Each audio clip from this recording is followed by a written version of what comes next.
Kajian Fathul Bari Syarah Sahih Bukhari.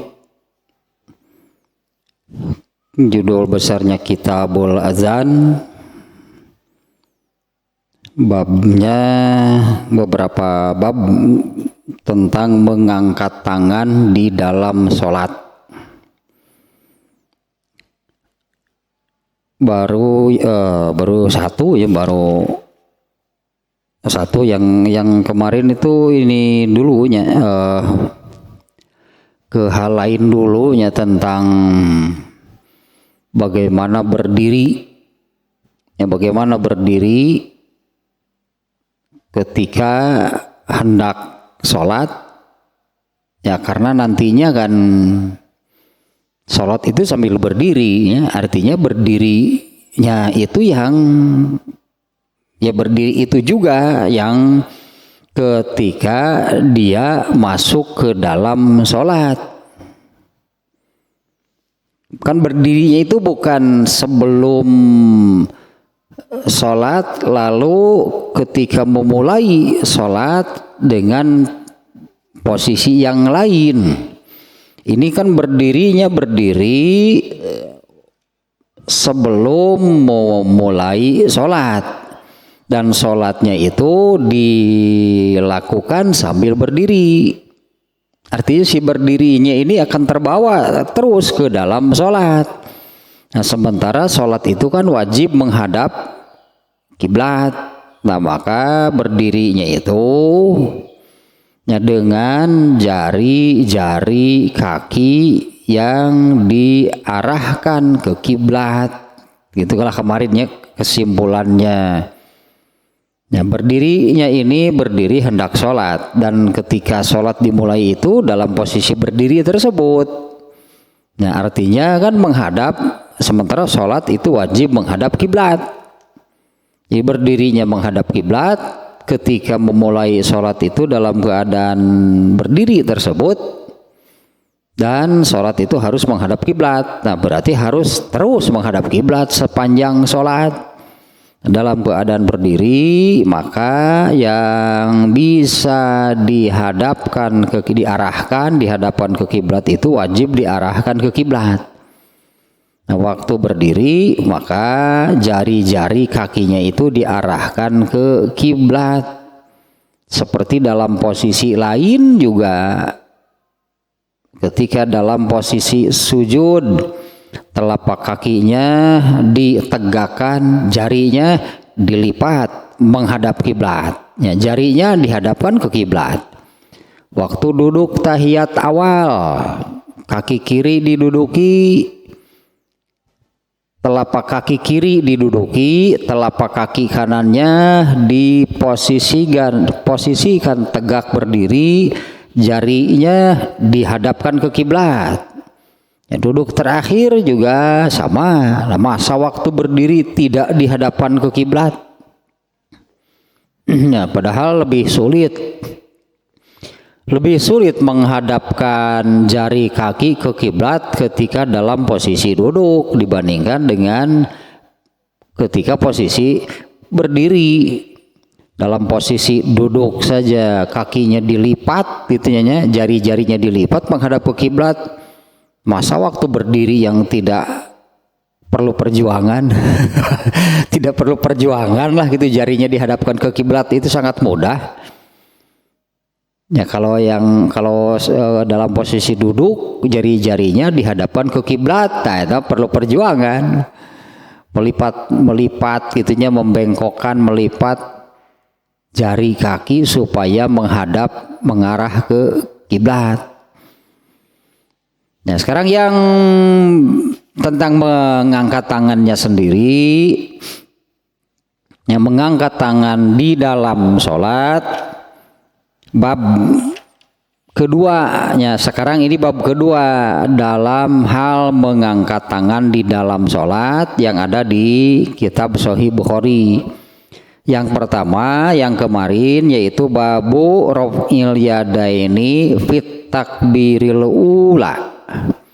Ya, bab mengangkat dua tangan pada takbiratul ihram, ya, atau ketika takbiratul ihram, ketika takbir yang pertama memulai sholat. Ya, mengangkat tangan pada waktu takbiratul ihram. Ya, pada waktu takbir yang pertama, takbir memulai sholat. Nah sekarang nih yang bab kedua yang sekarang adalah babu raf'il yadaini iza kabbaro wa iza roka'a wa iza rofa'a. Komplit ini sudah dari judulnya ini sudah menyebutkan nih raf'ul yadaini nyebabnya itu mengangkat dua tangan. Iza kabbaro apabila takbir memulai sholat, ya, seperti yang dibahas di bab sebelumnya. Wa iza roka'a apabila hendak ruku. Wa iza rofa'a dan apabila bangkit dari ruku. Nah ini tiga nih judulnya yang ada tiga yang disebut oleh Imam Al-Bukhari.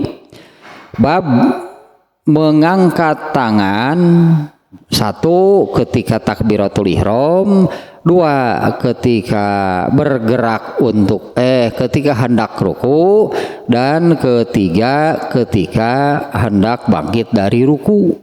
Tiganya tempat yang disebut oleh Imam Al-Bukhari di judulnya ini. Nah hadisnya dulu.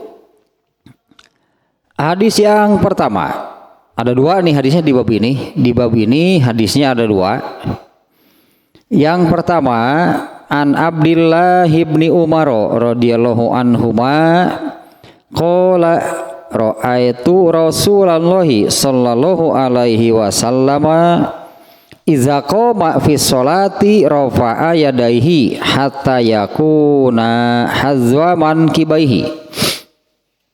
Wa kana yaf'alu zalika hina yukabbiru lirruku'i wa yaf'alu zalika idza rafa'a ra'sahu minar ruku'i wa yaqulu sami'allahu liman hamidah wa la yaf'alu zalika fis sujud. Nah ini hadis yang pertama. Ini sebetulnya hadis ini sama persis dengan bab sebelumnya, mengangkat tangan ketika memulai sholat. Ya, hadisnya dari Ibnu Umar, yaitu Rasulullah SAW mengangkat, ini terjemahnya dulu ya, dari Ibnu Umar, semoga Allah meridhoi keduanya, ia berkata, ra'aitu Rasulullah sallallahu alaihi wasallam, aku melihat Rasulullah SAW apabila berdiri di dalam sholat, beliau mengangkat dua tangannya hingga sejajar, hingga bertepatan dengan mankibnya. Mankibnya pertemuannya, sudut ini nih, sudut pertemuan antara bahu dan lengan atas. Ibnu Umar berkata, Rasulullah SAW itu apabila berdiri sholat, beliau mengangkat kedua tangannya hingga bertepatan, berhadapan dengan kedua mankibnya. Wa kana yaf'alu zalika hina yukabbiru lirruku, dan beliau melakukan hal seperti itu, yaitu mengangkat dua tangan, dan beliau melakukan hal seperti itu ketika takbir hendak ruku, hina yukabbiru liruku, nya ketika takbir hendak ruku. Wa yaf'alu zalika, nya wa yaf'alu zalika idza rafa'a ra'sahu minar ruku, dan beliau melakukan hal seperti itu juga ketika bangkit dari ruku dan beliau mengucapkan sami'allahu liman hamidah. Ini sudah cukup jelas sebetulnya sampai sini tentang mengangkat tangan pada waktu takbiratul ihram hendak ruku dan bangkit dari ruku. Judulnya demikian nih ya, yang bab sekarang bab ke-84 ini judulnya itu bab mengangkat tangan ketika memulai sholat, ketika takbir memulai sholat, kemudian ketika hendak ruku dan ketika bangkit dari ruku. Dengan hadisnya ini sudah terpenuhi, ini semuanya sudah disebutkan ya. Sekali lagi ini Ibnu Umar mengatakan, aku melihat Rasulullah SAW apabila berdiri sholat beliau mengangkat kedua tangannya hingga sejajar dengan bahu. Alah gitu tak terjemah tak kamarinu bermasalah itu ya. Ya hingga sejajar dengan bahu, hingga telapak tangannya itu berhadapan dengan dengan sudut ujung bahu. Ujung bahunya kan ujung bahu ini mankib itu ini titik pertemuan antara bahu dengan lengan atas, jadi ujung bahu. Jadi kedua telapak tangannya itu berhadapan dengan ujung bahunya. Kemudian beliau melakukan hal itu juga, yaitu mengangkat tangan seperti yang tadi ketika takbir untuk ruku. Dan beliau melakukan hal seperti itu juga, yaitu mengangkat tangan seperti yang tadi apabila bangkit dari ruku.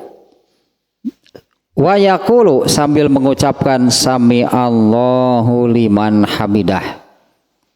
Beliau mengangkat kedua tangannya seperti itu juga ketika bangkit dari ruku sambil mengucapkan sami Allahu liman hamidah. Wala yaf'alu dzalika fis sujud, dan beliau tidak melakukan hal itu sebelum dan setelah sujud.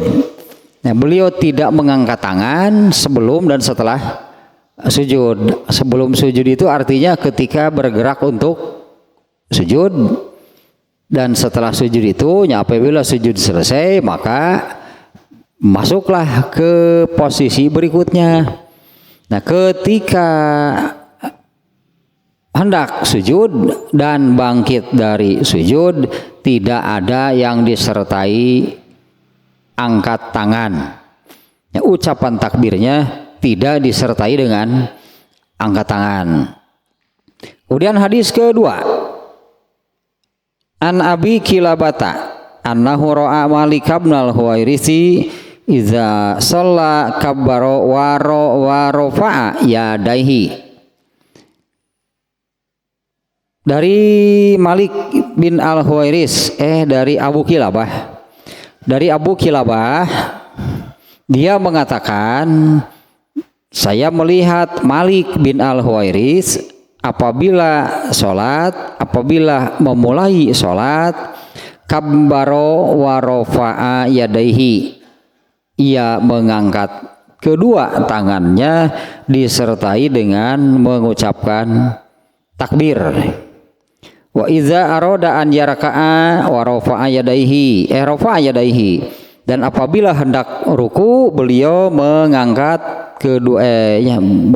dua tangannya juga. Wa iza rafa'a ra'sahu minar ruku, dan apabila bangkit atau mengangkat kepala setelah ruku, rafa'a yadaihi, juga mengangkat tangan. Wa haddatsa anna Rasulullah SAW sana'a hakaza. Kemudian Malik bin al-Huwairis mengatakan, telah menceritakan kepadaku bahwa Nabi SAW melakukan hal yang demikian. Ini sekali lagi nih judulnya, bab ini adalah babu raf'il yadaini, bab mengangkat dua tangan, iza kabbaro, apabila hendak takbir, apabila takbir untuk takbiratul ihram, memulai sholat, kemudian apabila hendak ruku dan bangkit dari ruku. Ini dalilnya jelasnya kemarin ya, waktu awal-awal pembahasan tentang ini mengangkat tangan di dalam sholat, bab sebelumnya, bab ke-83 atau bab ke-1 nya kalau dalam rangkaian pembahasan mengangkat tangan di dalam sholat. Hadis pertamanya adalah di bab ke-83, bab mengangkat tangan pada waktu takbiratul ula atau takbiratul ihram. Nah di bab ini bab ke-84 kemudian Imam Bukhari juga menerangkan tempat-tempat mengangkat tangan di dalam sholat, yaitu apabila hendak ruku, apabila berdiri memulai sholat takbiratul ihram, apabila ruku, dan apabila bangkit dari ruku. Nah sekarang catatan dari kitab Ibnu Hajar al-Asqalani tentang bab 84 ini beserta hadisnya. Babnya adalah bab mengangkat dua tangan ketika memulai sholat, ketika hendak ruku, dan ketika bangkit dari ruku. Itulahnya judulnya yang dibuat oleh Imam Al-Bukhari. Nah sekarang catatan dari kitab Fathul Bari, catatan Ibnu Hajar al-Asqalani tentang bab ini. Satu, Imam Bukhari membuat satu kitab khusus, judulnya itu adalah Raf'ul Yadaini fi Sholat. Tentang adab, misalnya kalau tentang adab, Imam Bukhari juga membuat kitab khusus, yaitu Al-Adabul Mufrad. Artinya tentang adab, seperti yang ada di dalam Kitabul Azabnya Sahih Bukhari. Nah, Kitabul Adab itu satu kitab yang khusus ditulis oleh Imam Al-Bukhari. Dan Imam Bukhari mengisahkan, Imam Bukhari membuat satu kitab terpisah, padahal di sini juga akan dibahas ya. Sekarang ini kan sedang membahas soal mengangkat tangan. Nah, Imam Bukhari juga menulis satu kitab khusus yang isinya tentang masalah ini, tentang mengangkat tangan di dalam sholat. Judul kitabnya Raf'ul Yadaini fi Sholat. Bab mengangkat dua tangan di dalam sholat. Dan beliau mengisahkan dari Al Hasan dan Humaid bin Hilal, annas sahabata kanu yaf'aluna zalika. Imam Bukhari membuat satu tulisan khusus, satu kitab khusus tentang mengangkat tangan di dalam sholat, dan beliau mengisahkan dari Al Hasan dan Humaid bin Hilal, anna sahabata kanu yaf'alu zalika, seluruh sahabat itu melakukan yang demikian. Ini yaitu mengangkat tangan ya, yaitu mengangkat tangan pada waktu memulai sholat, pada waktu hendak ruku, dan bangkit dari ruku. Nah kata Imam Al-Bukhari, dia masuk menyelinap, entah seperti apa masuk menyelinapnya. Imam Al-Bukhari dari menceritakan dari Al Hasan dari Humaid bin Hilal bahwa semua sahabat melakukan yang demikian. Jadi semua sahabat melakukan apa yang dikisahkan dikisahkan di dalam hadis di atas melalui Ibnu Umar. Imam Bukhari menulis satu kitab khusus tentang mengangkat tangan di dalam sholat, dan ia mengisahkan bahwa semua sahabat itu melakukan yang demikian. Nah masalahnya begini, Imam Bukhari itu menulis satu kitab khususnya tentang mengangkat tangan di dalam sholat, karena ternyata banyak perbedaan, banyak pendapat tentang mengangkat tangan di dalam sholat. Ada yang menyebut tidak ada angkat tangan sama sekali, ada yang menyebut mengangkat tangannya hanya sekali, ada yang setiap kali berubah posisi disertai dengan angkat tangan itunya semuanya disertai dengan angkat tangan. Dan nantilah di sini nih ya disebut beberapa nih yang yang berbeda. Bahkan ada yang menyebut seperti ini.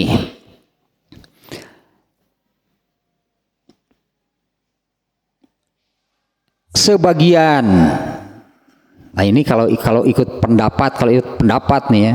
Kalau ikut pendapat itu suka suka jadi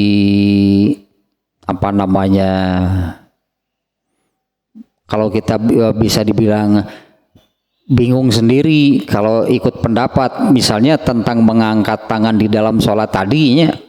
Ada yang berpendapat tidak ada angkat tangan sama sekali, ada yang berpendapat angkat tangan itu hanya satu kali takbiratul ihram saja, selanjutnya tidak ada angkat tangan. Kemudian ada yang sebaliknya, setiap kali berubah posisi disertai dengan angkat tangan. Nah, di antaranya ada yang begini. Sebagian Hanafiyah itu adalah orang yang pola pikirnya, orang yang metodologi memahami agamanya mengikuti metodologi Abu Hanifah, bukan orang yang taklid kepada Abu Hanifah.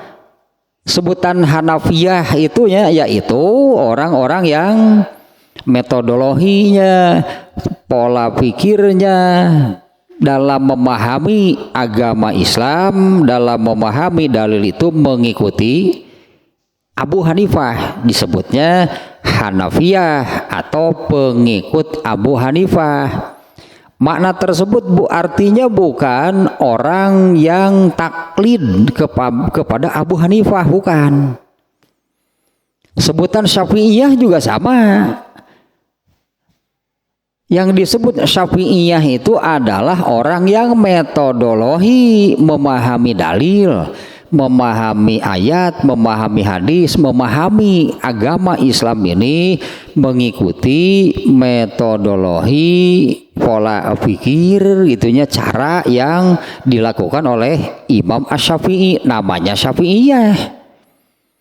Arti Syafi'iyah, Hanafiyah, Hambaliyah, Malikiyah bukan taklid kepada mereka.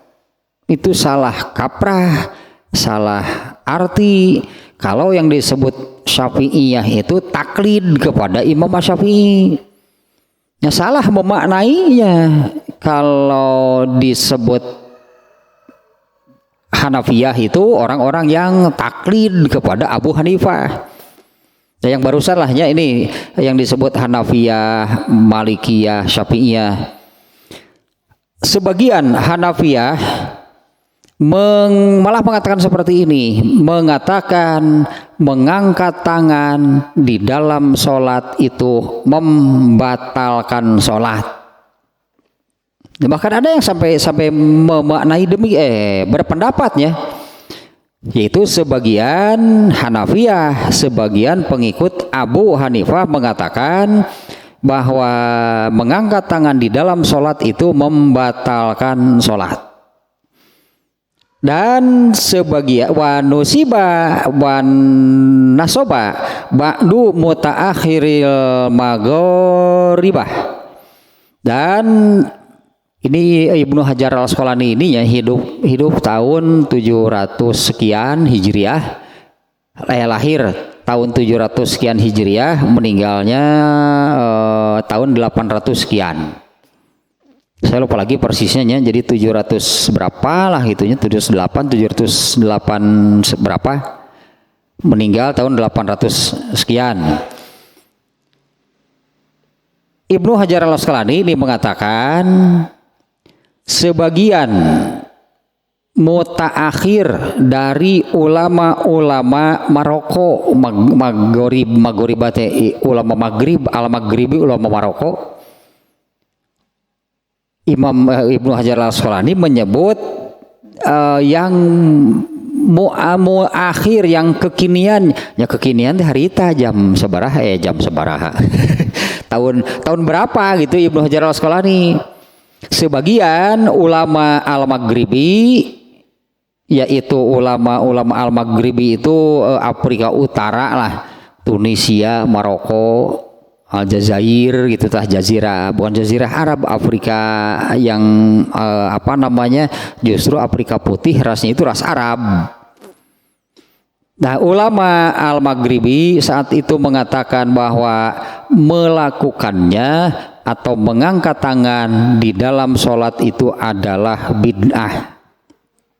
Nah, ada yang ini soal pendapat begitu, pendapat banyak pendapat yang muncul. Nah, dari banyaknya pendapat yang muncul tentang mengangkat tangan di dalam sholat ini, Imam Bukhari menulis satu kitab khusus tentang mengangkat tangan di dalam sholat. Dan Imam Bukhari mengisahkan bahwa dari Al Hasan dan Humaid bin Hilal, di dalam kitabnya itu, bahwa anna sahabata kanu yaf'alu zalika, seluruh sahabat itu melakukan hal yang sama. Seperti hadis di nomor 2, yang mungkin kalau masih ingat barusan nih, hadis nomor 2 di bab ini. Yang pertama hadisnya diriwayatkan melalui Ibnu Umar, ini yang kedua melalui Malik bin Al-Huwairis. Malik bin Al-Huwairis di hadis yang kedua mengatakan, Abu Kilabah mengatakan, saya melihat Malik bin Al-Huwairis. Malik bin Al-Huwairis itu sahabat nih ya. Abu Kilabah mengatakan, Abu Kilabah melihat Malik bin Al-Huwairis apabila sholat dia mengangkat kedua tangannya. Apabila memulai sholat dia mengangkat kedua tangannya. Apabila hendak ruku ia mengangkat kedua tangannya juga. Apabila bangkit dari ruku ia mengangkat kedua tangannya juga. Dan Malik bin Al-Huwairis mengatakan bahwa Nabi Shallallahu Alaihi Wasallam melakukan hal tersebut. Nah, Imam Bukhari mengatakan bahwa semua sahabat itu melakukan yang demikian, yaitu mengangkat tangan di dalam sholat. Contohnya adalah seperti di hadis yang kedua barusan, yaitu Malik bin Al-Huwairis itu sahabat. Dia terlihat mengangkat tangan seperti tadi oleh Abu Kilabah, yaitu ketika memulai sholat, hendak ruku dan bangkit dari ruku. Dan Abu Kilabah Malik bin Al-Huwairis mengatakan Rasulullah SAW melakukan hal tersebut. Nah, kemudian yang catatan berikutnya, catatan pertama yang barusannya dari bab ini adalah yang pertama, Imam Al-Bukhari menulis kitab khusus tentang Raf'ul Yadain fi Sholat, judulnya. Bab atau kitab itu judulnya adalah mengangkat tangan di dalam sholat. Imam Al-Bukhari juga meriwayatkan dari Al Hasan dan Humaid bin Hilal bahwa semua sahabat melakukan hal tersebut, yaitu mengangkat tangan di dalam sholat. Kemudian yang berikutnya, Imam Al-Bukhari, catatan kedua nih, Imam Al-Bukhari menukil dari gurunya, yaitu Ali Al-Madini. Kalau guru Imam Bukhari banyak, ratusan. Tapi yang Pak Guru Imam Al-Bukhari yang paling terkenal itu ada 4. Salah satunya ini ya Ali Al-Madini.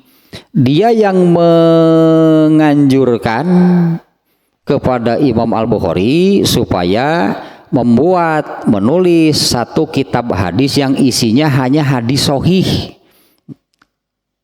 Kemudian Imam Bukhari melaksanakannya dan jadilahnya yaitu kitab Sahih Bukhari. Tapi yang usulnya itu, yang memerintahkannya itu gurunya yaitu Ali Al-Madini. Nah, Imam Bukhari menukil dari gurunya yaitu Ali Al-Madini. Dia mengatakan, Ali Al-Madini mengatakan, hakun alal muslimina an yarfa'u aidihim indar ruku'i wa raf'i minhu li hadis Ibni Umar haza. Ini yang dikatakan Ali Al-Madini, wajiblah bagi kaum muslimin untuk mengangkat tangan ketika hendak ruku dan bangkit dari ruku berdasarkan hadis Ibnu Umar ini. Ini dari sekian banyak pendapat, berartinya dari banyak pendapat tentang mengangkat tangan di dalam sholat. Seperti tadinya contohnya saya sebutkan, ada yang menyebut mengangkat tangan di dalam sholat itu membatalkan sholat. Bahkan ada yang sampai seperti itu pendapatnya. Tadinya sebagian Hanafiyah kan mengatakan demikian. Kemudian ulama Al-Maghribi mengatakan mengangkat tangan di dalam sholat itu bid'ah. Jadi pantas kalau bukan pantasnya, ini bisa kita temukan kalau sholat di Masjidil Haram yang datang dari seluruh dunia. Ada yang Hanafiyah lah, ada yang madhab Maghribi lah. Ada yang tidak ada yang tidak mengangkat tangan sama sekali. Ada yang mengangkat tangannya hanya sekali, ada. Benar, ternyata memang dari dulu nih bahwa masalah mengangkat tangan di dalam sholat ini cukup banyak perbedaan pendapat. Nah, sekarang Ali Al-Madini mengatakan begini nih yang barusannya. Hakun alal muslimina an yarfa'u aidihim, wajiblah bagi kaum muslimin untuk mengangkat tangan mereka indar ruku'i, ketika hendak ruku, wa raf'i minhu, dan ketika bangkit dari ruku, li hadis Ibni Umar haza, berdasarkan hadis Ibnu Umar ini. Anggaplah ini kan statement sebutnya kan, Ali Al-Madini mengeluarkan statement demikian, pendapat, statement, opini gitu bahasanya lah. Ali Al-Madini mengatakan wajib mengangkat tangan di dalam sholat, di dalam sholat ketika hendak ruku dan ketika bangkit dari ruku berdasarkan hadis Ibnu Umar ini. Benar nggak demikian? Bisa diterima nggak? Bandingkan dengan yang tadi, kita baca lagi hadisnya.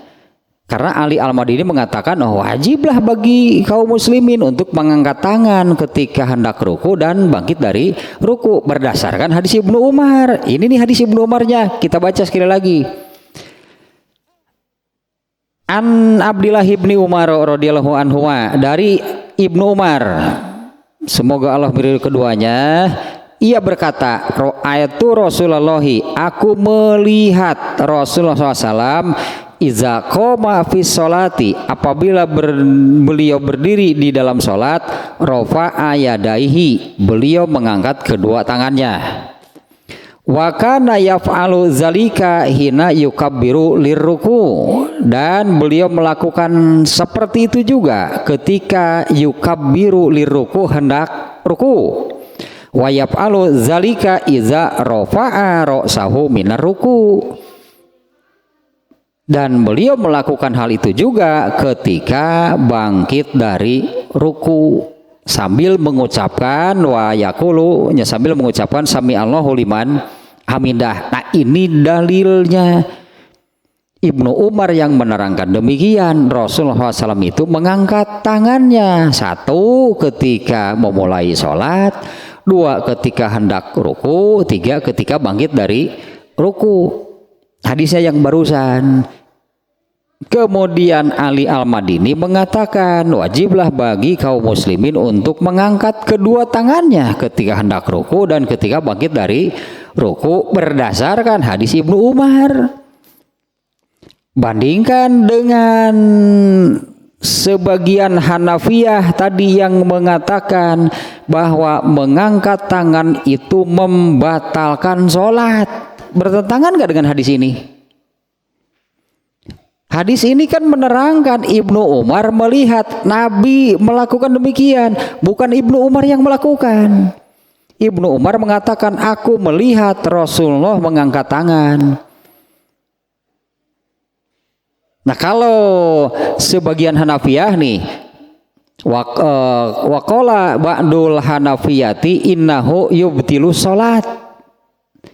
Sebagian Hanafiyah mengatakan bahwa mengangkat tangan itu membatalkan sholat. Ini dalilnya mana? Ini dasarnya apa? Memang Ibnu Hajar Al-Asqalani juga di sini tidak mencantumkan dalil mereka. Saya kira memang tidak perlu ya, karena jelas bertentangan dengan isi hadis yang menerangkan mengangkat tangan di 3 tempat tadi. 1 ketika memulai sholat, 2 ketika hendak ruku, 3 ketika bangkit dari ruku, seperti yang disimpulkan oleh Ali Al-Madini. Wajiblah bagi kaum muslimin untuk mengangkat tangan mereka ketika hendak ruku dan bangkit dari ruku berdasarkan hadis Ibnu Umar ini. Ya, dan kemudian berikutnya, dan Imam Bukhari pun menerangkan hal tersebut di dalam kitab tulisan beliau tentang mengangkat tangan di dalam sholat. Dan Imam Bukhari menambahkan komentar, wa kana aliyun a'lama ahli zamanihi. Dan Ali Al-Madini itu adalah orang yang paling berilmu pada zaman tersebut. Artinya dibandingkan dengan ulama-ulama yang lain yang berpendapat bagaimana gitulah ya. Menurut Imam Al-Bukhari bahwa Ali Al-Madini adalah orang yang paling berilmu di zamannya atau pada saat itu. Maksud Imam Bukhari mengatakan demikian adalah kalau untuk urusan ilmu, Ali Al-Madini lah orang yang paling bisa dipercaya, orang yang paling bisa diikuti. Ini dimuat oleh Ibnu Hajar Al-Asqalani ya. Imam Al-Bukhari mengatakan demikian. Ibnu Ali Al-Madini mengatakan begini tentang mengangkat tangan di dalam sholat, dan dia itu orang yang paling berilmu di zamannya. Artinya oleh Imam Al-Bukhari mengarahkan ke sana karena jelas dalilnya. Jelas dalilnya Ali Al-Madini mengatakan wajib mengangkat tangan ketika hendak ruku dan bangkit dari ruku berdasarkan hadis riwayat Ibnu Umar ini. Makanya saya tadi katakan, bisa diterima nggak perkataan Ali Al-Madini yang mengatakan demikian? Karena ini statement, artinya kan ini statement, ini pendapat, bukan dalil. Kalau dalil itu berupa hadis. Ali Al-Madini mengatakan wajib mengangkat tangan ketika hendak ruku dan bangkit dari ruku berdasarkan hadis yang diriwayatkan melalui Ibnu Umar ini. Bandingkan dengan sebagian Hanafiyah mengatakan bahwa mengangkat tangan di dalam sholat membatalkan wudhu, membatalkan sholat. Mana yang bisa diikuti, mana yang bisa dijadikan pegangan? Kalau Ali Al-Madini kan jelas mengatakan demikian berdasarkan hadis Ibnu Umar. Nah, kemudian sebagian Hanafiyah tadinya mengatakan demikian, di sini tidak dicantumkan dalilnya. Kemudian sebagian ulama Al-Maghribi atau Maroko mengatakan bahwa mengangkat tangan di dalam sholat adalah bid'ah. Masa disebut bid'ah sementara Ibnu Umar mengatakan aku melihat Rasulullah mengangkat tangan. Sementara bid'ah itu adalah apa yang dimunculkan, diadakan setelah Rasulullah tidak ada dan bukan berasal dari ajaran Rasulullah, itu namanya bid'ah. Apa yang tidak dilaksanakan oleh Rasulullah, keberadaannya pun ya bid'ah itu setelah Rasulullah tidak ada. Kalau mengangkat tangan di dalam sholat, itu kan Rasulullah yang mengerjakan, Rasulullah yang mencontohkan. Sebagian ulama Al-Maghribi mengatakan bahwa mengangkat tangan di dalam sholat itu bid'ah. Ini jelas bertentangan dengan isi hadis ini. Ibnu Umar mengatakan, aku melihat Rasulullah melakukan hal tersebut. Masa itu bid'ah? Kalau sebagian Hanafiyah mengatakan itu membatalkan sholat. Kalau begitu sholat Nabi batal berarti. Karena Ibnu Umar mengatakan, aku melihat Nabi mengangkat tangan di dalam sholatnya. Artinya ini tertolak nih. Tertolaknya dengan hadis ini, dengan hadis Ibnu Umar ini. Perkataan sebagian Hanafiyah yang mengatakan mengangkat tangan di dalam sholat itu membatalkan sholat. Nabi sendiri mengangkat tangan di dalam sholat, kan sholat Nabi tidak batal. Kemudian kalau sebagian ulama Maghribi mengatakan mengangkat tangan di dalam sholat itu bid'ah, masa Nabi mengerjakan bid'ah? Justru bid'ah itu adanya setelah Nabi tidak ada. Yang diadakan oleh bukan Nabi, ya diadakan, dimunculkan oleh selain Nabi setelah Nabi tidak ada. Dan yang dimunculkan, diadakannya ini bukan dari ajaran agama Islam, itu bid'ah. Kalau ini kan dari Nabi, masa ini disebut bid'ah? Artinya pendapat-pendapat ini tertolak. Dua lah anggapnya, dan masih banyak lagi. Masih banyak nih pendapat tentang mengangkat tangan di dalam sholat. Imam Bukhari sampai menulis satu kitab khusus mengangkat tangan di dalam sholat, judulnya. Nah, di dalam bab sekarang Imam Bukhari di judulnya itu sudah menyimpulkan. Di judulnya ini sudah menyimpulkan. Babu raf'il yadaini, bab mengangkat dua tangan, iza kabbaro apabila memulai sholat, wa iza roka'a apabila hendak ruku, wa iza rofa'a dan apabila bangkit dari ruku. Imam Bukhari sudah menyimpulkan demikian di bab ini. Mengangkat tangan di dalam sholat itu 1, 2, 3 yang barusan.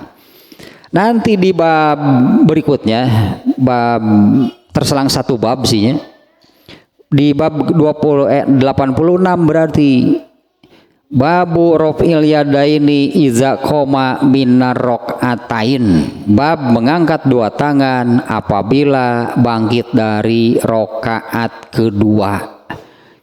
Jadi mengangkat tangan di dalam sholat itu ada 3 tambah 1. Karena kalau bangkit dari rokaat kedua ini tidak selalu ada kan, karena kalau sholatnya cuma 2 rokaat berarti kan tidak ada yang ini. Nah, kalau yang selalu ini ya ada, yang ini berarti dipisahkan oleh Imam Bukhari ini. Di awal saya pernah mengatakan seperti ini tentang mengangkat tangan. Jumlah mengangkat tangan itu ada yang mengatakan 4, ada yang mengatakan 3 plus 1. Imam Bukhari ininya di dalam bab 84 ini bab mengangkat tangan 3 di sini, memulai sholat, hendak ruku, bangkit dari ruku. Adapun mengangkat tangan ketika bangkit dari rokaat kedua itu di bab ke-86. Jadi ada 3 tambah 1, itu mengangkat tangan di dalam sholat itu ada di 4 tempatnya, ada di 3 tambah 1. Nah, kemudian nih catatan berikutnya.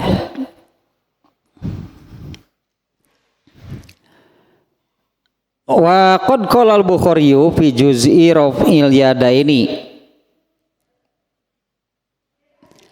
Imam Bukhari mengatakan di dalam kitab khusus tadinya tentang mengangkat tangan di dalam sholat, Ini Imam Bukhari mengatakan seperti ini nih. Man za'ama annahu bid'atun faqad ta'ana fis sahabati fa innahu lam yasbut inda ahadin minhum tarakuhu. Pabulit sih kan nantinya pabulit saat itu di zaman Imam Bukhari masalah ini, masalah mengangkat tangan di dalam sholat ini menjadi masalah yang masalah yang hangat dibicarakan anggaplah, dan terjadi banyak perdebatan, terjadi banyak perbedaan.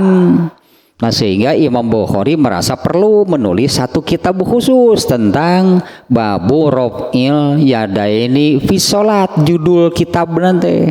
Seperti juga Imam Bukhari itu menulis satu hal penting di dalam kitab sohihnya. Ini kan kumpulan hadis sohih.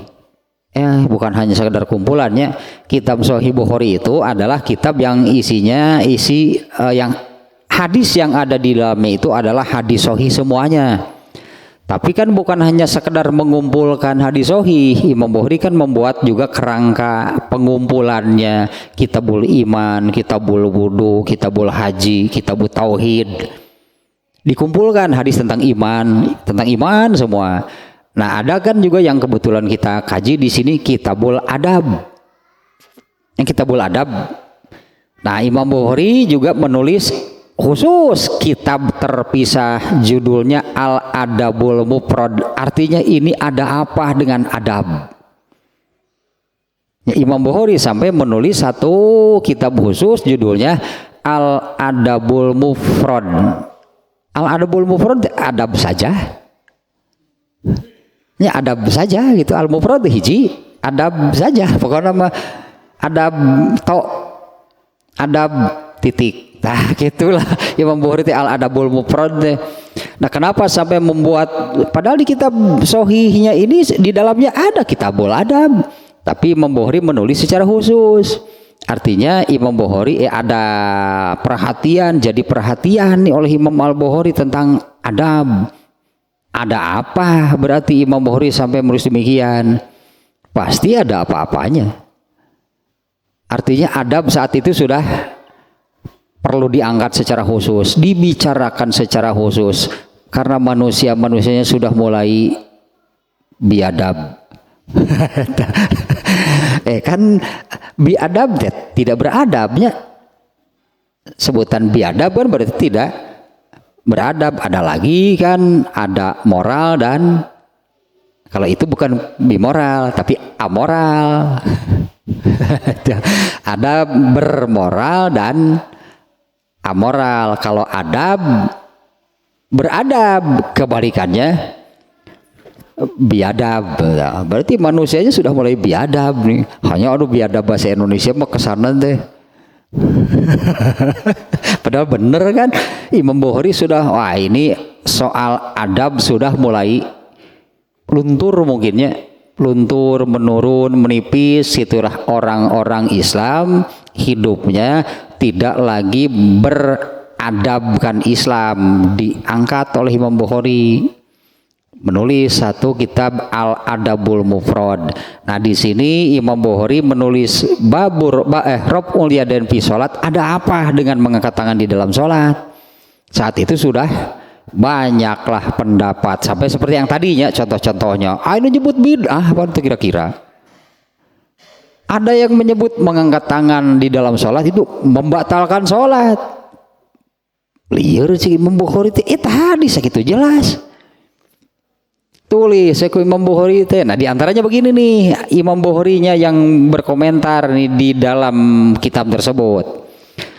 Man za'ama anahu bid'atun, barang siapa yang meyakini bahwa mengangkat tangan di dalam sholat itu termasuk bid'ah, ta'ana fi sahabati, berarti dia sudah mencela sahabat, menjarah. Bahasa ilmu hadis nama menjaroh, bukan menjarah seperti kerusuhan Mei, bukan. Itu penjarahan atau eta mah. Kerusuhan Mei 88 sebenarnya iraha teh. Bukan dijaah atau ngelihat lah. Barang siapa meyakini bahwa mengangkat tangan di dalam sholat itu bid'ah, berarti dia sudah mencela, menjelek-jelekan sahabat. Fa innahu lam yasbut an ahadi minhum tarkuhu, karena tidak ada satu riwayat pun yang meyakinkan bahwa sahabat itu meninggalkan, bahwa sahabat tidak melakukan mengangkat tangan di dalam sholat. Ya, tidak ada riwayat yang meyakinkan, yang menerangkan bahwa para sahabat itu tidak mengangkat tangan di dalam sholatnya. Itu tidak ada. Justru yang ada seperti yang di sini yang diriwayatkan oleh Imam Bukhari. Ibnu Umar mengatakan, aku melihat Rasulullah. Kemudian di hadis yang kedua, siapa tadi teh? Abu Kilabah ya mengatakan, aku melihat Malik bin Al-Huwairis melakukan demikian. Nah, sehingga Imam Bukhari nya menulis kitab tersebut untuk menegaskan lah itu bagaimana nih masalah mengangkat tangan di dalam sholat. Nah, diantaranya Imam Al-Bukhari mengatakan seperti ini yang barusan. Barang siapa mengatakan mengangkat tangan di dalam sholat itu bid'ah, berarti dia itu telah memaki, telah menjarah sahabat, karena tidak ada satupun riwayat yang meyakinkan bahwa para sahabat itu tidak mengangkat tangan di dalam sholatnya. Kemudian nih catatan Ibnu Hajar Asqalani ini ya. Wa zakarul Bukhari aidon annahu rawahu sab'ata asyara rajulan minas sahabah. Ibnu Hajar Imam Bukhari mengatakan di dalam kitab mengangkat tangan di dalam salatnya itu bahwa ada 17 orang sahabat yang meriwayatkan hadis tentang mengangkat tangan di dalam salat. Nah, ari Hanafiyahnya menyebut eta teh membatalkan sholat, itu macam hadisna gitu. Kemudian tadi sebagian ulama Al-Maghribi mengatakan mengangkat tangan dalam sholat itu bid'ah. Padahal Imam Bukhari mengatakan ada 17 orang sahabat yang menerangkan tentang mengangkat tangan di dalam sholat. Kemudian Al-Hakim dan Abul Qasim bin Mandah di antara orang-orang yang mengatakan nih, di antara orang yang meriwayatkan mengangkat tangan di dalam sholat itu adalah 10 sahabat yang dijamin masuk surga tanpa hisab. Di antaranya sahabat yang menerangkan mengangkat tangan di dalam sholat itu adalah yaitu mereka 10 orang sahabat yang dipastikan masuk surga tanpa hisab. Ini untuk membantah nih semuanya, untuk membantah contohnya 2 yang tadi lah, ada yang mengatakan membatalkan sholat, ada yang mengatakan bid'ah. Nah, ini kemudian dibantah semuanya oleh Imam Al-Bukhari dengan menulis kitab tersebut. Nah, di antaranya seperti Imam Ali Al-Madini yang mengatakan yakinlah wajib bagi kaum muslimin mengangkat tangan di dalam sholatnya berdasarkan hadis riwayat Ibnu Umar. Nah, kemudian kalau yang mengatakan bahwa itu bid'ah berarti dia telah menjarah, mencaci, memaki sahabat. Padahal tidak ada satupun riwayat yang pasti kalau sahabat itu tidak mengangkat tangan. Kemudian Imam Al-Bukhari mengatakan ada 17 orang sahabat yang menerangkan tentang mengangkat tangan. Kata Al-Hakim dan Abul Qasim bin Mandah, di antara 17 orang itu adalah 10 orang yang dikatakan masuk surga tanpa hisab. Kemudian Abul Fadl Al-Hafiz mengatakan bahwa tattabi'u man rawahu minas sahabati fabalagu khamsina rajulan. Tadi ada 17 orang sahabat, kemudian orang yang di bawahnya yang meriwayatkan hadis ini sekitar 50 orang. Nah ini Imam Bukhari ini mau meyakinkan artinya ya bahwa mengangkat tangan itu benar, artinya tidak seperti yang dikatakan oleh siapa tadi, Hanafiyah yang mengatakan itu membatalkan sholat. Tidak seperti kata ulama al-Maghribi yang mengatakan itu merupakan bid'ah. Demikian banyaknya sahabat yang meriwayatkan, apalagi yang di bawahnya itu sampai 50 orang. Kemudian catatan berikutnya nih. Hadis riwayat Abu Dawud diriwayatkan melalui jalan Az-Zubaidi dari Az-Zuhri, lafadznya adalah summa iza aroda an yarfa'a sulbahu rafa'ahuma. Oh ini menerangkan mengangkat tangan ketika bangkit dari ruku. Di dalam riwayat Abu Daud redaksi hadisnya seperti ini. Apabila bangkit dan mengangkat tulang belakangnya, beliau mengangkat kedua tangannya hatta yakuna hazwa mankibaihi, yaitu hingga sejajar dengan bahunya. Nah ini catatan khususnya sedikit. Wa muqtadahu annahu yabtadi'u raf'a yadaihi inda ibtida'il qiyami minar ruku. Ruku itu kan tangan di lutut. Ruku tangan di lutut ini nih, telapak tangan di lututnya. Ini kalau ini lutut jadi seperti ini. Jarinya dibuka lebar. Ini waktu ruku ya. Jarinya dibuka lebar lalu digenggamkan ke lutut. Waktu ruku nih ya, posisi ini jari waktu lutut itu waktu ruku itu seperti itu. Ini lututnya misalnya, nah jarinya dibuka lebar dan digenggam. Jadi jangan begini. Karena suka ada yang begini. Dan di tempurung lututnya, di lututnya. Jangan di bawahnya, karena suka ada yang di bawahnya. Ada yang di atas lutut sehingga tangannya jadi bengkok. Padahal waktu ruku itu tangannya ini lurus. Tangannya lurus, jarinya dibuka lebar, dicengkeramkan ke lututnya.